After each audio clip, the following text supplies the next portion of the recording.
साम्राज्य न्यूज, सामान्यांचा असामान्य आवाज.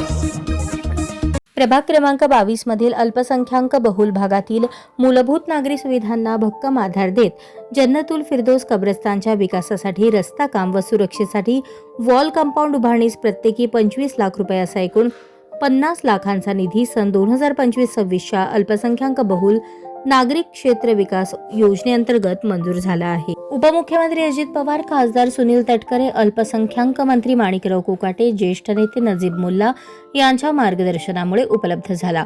प्रभागाचे नगरसेवक व राष्ट्रवादी काँग्रेस पार्टीचे प्रदेश उपाध्यक्ष किसन जाधव, नगरसेवक नागेश गायकवाड यांनी कब्रस्तानातील रस्त्यांची दुरावस्था, पावसाळ्यातील गैरसोय व सुरक्षिततेचे प्रश्न सातत्याने शासन दरबारी मांडून ठोस पाठपुरावा केला होता. यापूर्वी उपमुख्यमंत्री अजित पवार यांच्या विशेष निधीतून जन्नतुल फिरदौस कब्रस्तान येथे 50 लाखांचे सांस्कृतिक भवन मंजूर होऊन भूमिपूजन झाले असून त्याचवेळी रस्ता व वॉल कंपाऊंडसाठी मांडलेल्या मागणीची दखल घेत आज हा निधी मंजूर झाला. संबंधित विभागाला अध्यादेश प्राप्त झाले असून लवकरच कामास सुरुवात होणार आहे.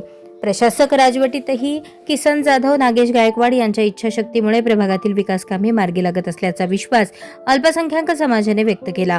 या निधीमुळे समाधानाचे वातावरण निर्माण झाले असून समाज बांधवांनी नेतृत्वावर कायमचा विश्वास व्यक्त करत सर्व नेत्यांचे आभार मानले.